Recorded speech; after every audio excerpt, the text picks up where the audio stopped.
Hi, Hiya. I'm Jack. I'm Rachel. And we are the wrong way round. Hi, Hiya. I'm Jack. I'm Rachel. And this is week 17 of the lockdown. Yes. Long. I feel like everybody's not really calling it lockdown anymore. But Yeah. We're to me, supposed to be we're in still in lockdown. lockdown because we have not been declared as lockdown officially being over. Yeah. So, So again, same as last week. We didn't do much this week, did we? no, we've kind of just been... I've been at work and we've been back in Yarm, back here, and so we've not done masses this week. So we have, collectively we have quite a few friends that are going from first to second year of uni, or are going from sixth form / college to university. Yeah. And as we have just finished university, We are clearly experts on the subject. no, this is in no way, shape or form us saying how things should be done or how Yeah. you should do things, but we just thought we'd share 5 top tips from us of things that we've learned throughout the 3 years that we think people could benefit from. So this is 5 top tips on how to survive university. Right? Yeah, but not quite that aggressive. This is 5 top tips on how to survive university. Got a pill stuck in my throat right here. It's really annoying. I can slowly feel it moving down. I need to stop swallowing pills without water. It's really bad. Yeah, she doesn't take water when she swallows the pills because she's Super a maniac. So our first top tip is knowing what's available to you at your university. Get up, yummy dog. Yeah, Rachel's new room is directly outside of a park and there's a Yappy load dogs. of dogs. I love dogs. But shut up. Thank you. So our first top tip is knowing what's available to you at your university. Yeah. So the obvious ones are like your library and the SU bar, but then there's also stuff like knowing that at our university, at least, I'm assuming it's the same at others, knowing that you can book out rooms at the university. So for example, if you wanted to do a film screening with you and all your mates, you can book out a lecture room as long as no one else is using it. You're well within your rights to book out that room and use that as It's also things like knowing what kind of healthcare you get through the uni. So like not all universities have a doctor's surgery on campus. But some do. But some do, like ours did, but not all do. Most do. I don't know of many that don't. But it's just worth knowing that information. Some have dentists, like a couple that my brother were looking at had like hairdressers on site. Yeah. And so like it's just about like knowing what's there for you and what you need to have, what you want. Yeah. So because I know for me, when I first went, I knew I was going to need the doctors because I wasn't registered. The one I was registered to was hours and hours away. Yeah. So I knew I wanted to know where that was.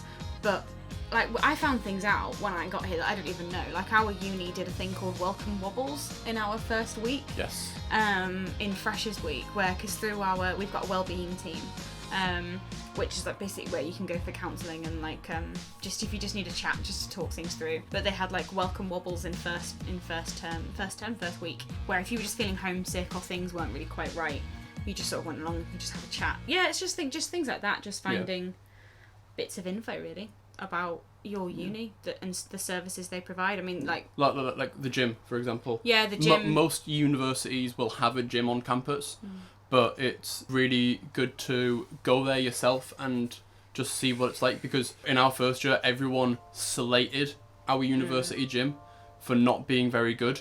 Because of that, I didn't look there myself. I just went off word of mouth, and then I went to a different gym, which was a lot more expensive than the university gym, and quite honestly I do regret it, because in our third year Rachel convinced me to get a gym membership at the university so we could go together, and it was just as good as the gym that I was going to without needing to cycle there for 40 minutes there and back. So that's an 80-minute cycle, and the disgusting amount of money that public gyms cost. It's just little things, just finding out what your uni offers. Yeah. The second tip is adulting. Just in terms of getting round the things that you didn't realise you were... I'm not saying you didn't realise, but I know for me, I did not realise how often my mum or someone cleaned my toilet until I went to uni. Yeah. There are things you just don't really realise need doing. That the magic fairy always did back at home. Like obviously this doesn't apply to everyone. Some people are extremely self-sufficient and know all these things, so it does not apply to everyone. But I know definitely for me, it was like keeping on top of cleaning the bathroom. Not so much cleaning my bedroom because I did that anyway. Yeah. But like buying milk. Yeah, like the worst thing is going to make a cup of tea and there's gone off milk or no milk in the fridge, and you're like, oh. Toilet paper. Toilet paper's a bog roll big is one. The biggest The amount thing. of times that I've taken a dump and looked over and seen that there wasn't any toilet paper. Yeah. Not a fun time. Yeah, toilet roll is a big thing. If you've got your own bathroom in first year, it's all right because it's like just your responsibility. Yeah. But when it gets to second and third year, and to be honest, even a lot of university first year accommodations don't have ensuite bathrooms. They have shared bathrooms. If you're sharing a bathroom, I would suggest for me the best thing to do would be for everybody at the beginning of term to put a tenner in a pot, and for you to just use that money to then buy the mundane things that no one really wants to have to buy, like dishwasher tablets, toilet roll, fairy liquid, scouring brushes, like those kind of things, like the stuff that you don't particularly want to be spending your little money on. So yeah, just think of like ways round, and maybe like the last few weeks you're home, just sort of like look out a little bit more for like what happens with you, like what your mum does or your dad does around the house, to sort of figure it out. Yeah. But you'll figure it out very quickly. You'll very quickly realise you need toilet roll. Yes. So yeah. Our third tip on how to survive university is budgeting. Now I'm gonna take you over to our budgeting consultant Rachel, because I'm terrible at budgeting. Take us away. I think it's a good thing to do at uni. It's so helpful. Don't get me wrong, I do not budget to a complete strict timeline and scoreline. Like, I do not live day to day counting up how much I've spent and all of that, because it's just too much hassle, and I get too paranoid about it. For me, what I always do is I look at how much student loan I'm getting that term, and then I divide it up by the amount of term weeks I've got, and then I look at how many weeks holiday, and I take half of the week's holiday, and I divide that by how much student loan I get, and then that is what I budget for each week. Now, say for example, you had £70 for the week, I wouldn't allocate myself £70 for that entire week. I would allocate myself £50 so that I still had that £20 bracket to play around with if I needed to go into it, or when it came to the end of term, I wasn't literally living off £70 for the last week, because 9 times out of 10, other than when you're in your first term of uni is the most expensive. Yeah. 100%. Because you have Freshers Week, which is really expensive, and then you don't really have very much, but then you've got the last 3 weeks before Christmas, which is where everybody just wants to go out, and you've got celebration dinners, you've got end of term dinners, you've got Christmas dinners with your friends, you've got Christmas presents to buy. Like, that's when the most of your money will come out, so you want to have that buffer. It really just depends on what works for you. I know some people take out cash every week and that is the money they spend. I know I have a separate bank account that I transfer my weekly spends into, and then that is what I don't touch anything else. I don't touch my main bank account what my student loan goes into. I only spend the other one. It really just depends for you, really. Yeah. I mean, I know for us, when the back end of second year and all of third year, we were doing a food shop every week, and we were getting everything food-wise that we would need, and we wouldn't then need to spend any more money on food, so the rest of the budget that we'd set aside was just for our own choice. And I think we probably averaged at about a £40 food shop every week. Roughly, yeah. Yeah, which is 20 quid between us, and 20 quid each, which is not that bad for food. And also just don't be afraid to go to places like Poundland for pasta, or Farm Foods, or don't... Harron Foods, or whatever it's called. Find your cheap places and just buy the bulk. Aldi and Lidl. Lifesavers. Tip number 4 is join a society or a club. 9 times out of 10, you're gonna have your university is going to have a society about something that you're Yeah. interested in, whether that is a sport that you played in secondary school or college or whatever, or every university has a geek society. Yeah, there's which always is just generic. there'll be something that'll be there Yeah. that's got your interest. I'm pretty sure that it just takes 10 people to want to open up a new society for that society to be passed. Yep. As long as it's, you know, within regulations and it's safe and everything.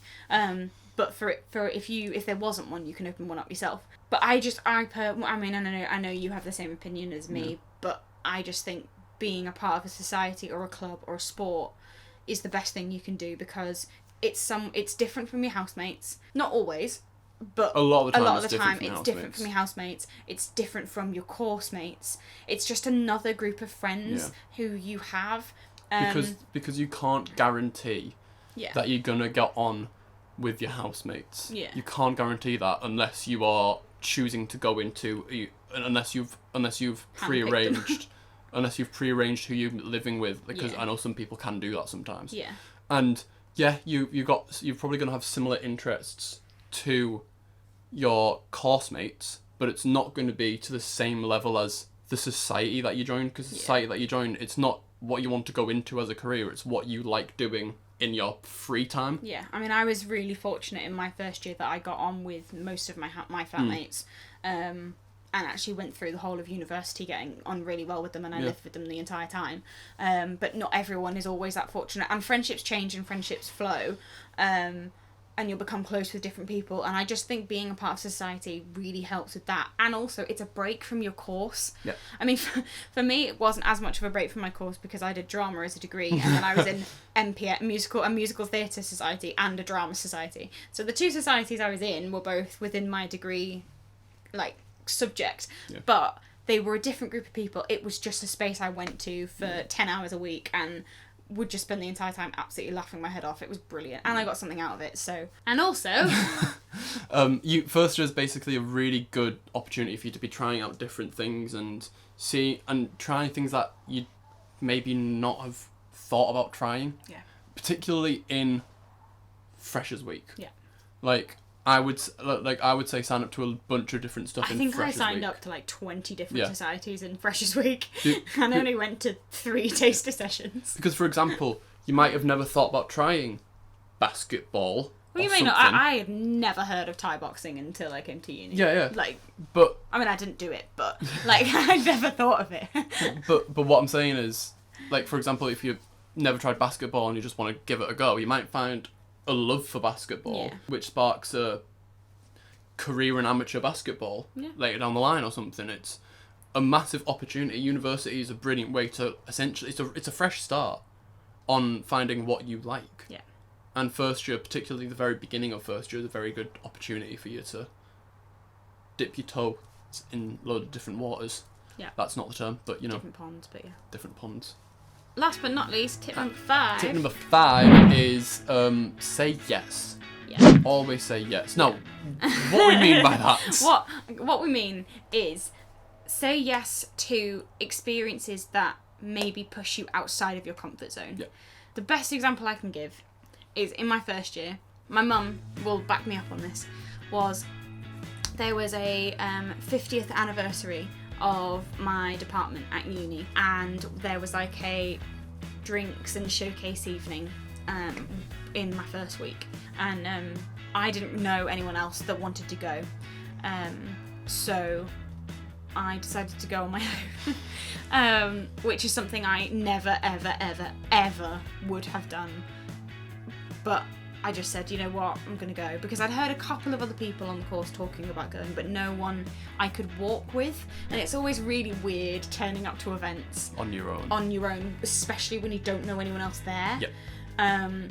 So, but I went, and luckily I turned up at the same time as another girl who was actually in one of my sessions that morning, so I had already could put a face to a name, and made a really small group of friends. Actually, it was nice to be able to have that, and we ended up actually going out for a couple of drinks that night, and then everyone came back to mine, and we just chilled and played cards and stuff, and it was just really nice. But like, I made that step to do it,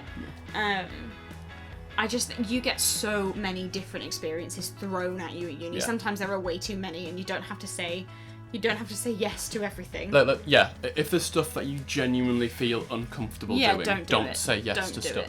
Don't let people pressure you into doing stuff 100%. That you don't want to do. But if you're only like really on the fence about going, why not? But like our course, we got sent through probably 2 emails a week being like, this opportunity's coming up. Yep. For experience or for workshopping. Work experience. Yeah. Grab any work experience you can, because it's brilliant for putting on your CV and for putting on any cover, it's just really good for experience. Yeah. Just grab opportunities, because trust me, once uni is over, you realise quite how much you've got. You either realise how much you've got from uni, or you think about the things that you didn't do. Yeah. And you can't get this time back.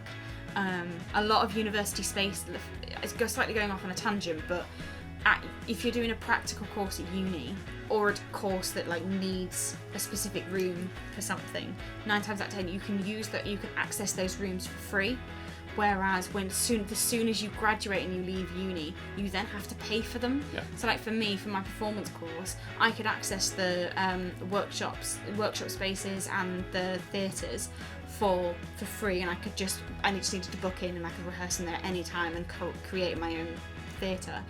But now that I've left uni, I would have to pay a fee to be able to access the studios, which when if you're starting out as a freelancer, ain't great. It's not good. It's just not as easy. It's going back to our first tip of knowing what university has available to you. So knowing that you have these, particularly if you're in a practical course, knowing that you have the facilities are available to you, knowing that is always a good start. Yeah. So but yeah. But that is our 5 top tips on how to survive university. Or 5 top tips on how to survive university. In our opinion. This is entirely like this is not an objective list. This is like a subjective list. This is from our experience of being on 2 very similar practical courses at university. But just enjoy it. Yeah. Enjoy it, and remember that 3 years goes very quickly. So fast. So it goes so quickly, but at the same time, you will meet people who will be in your life for the rest of your life. Yeah, 100%. Like, we have made friends who we have already been invited to people's weddings. Yeah. We already know, like, we know that these are the people who are going to be in our life. Yeah. For the rest of our life, or their life, whoever dies first. Morbid. Oh, that lovely note. I've been Jack. I've been Rachel. And we'll see you next week. See ya. Bye.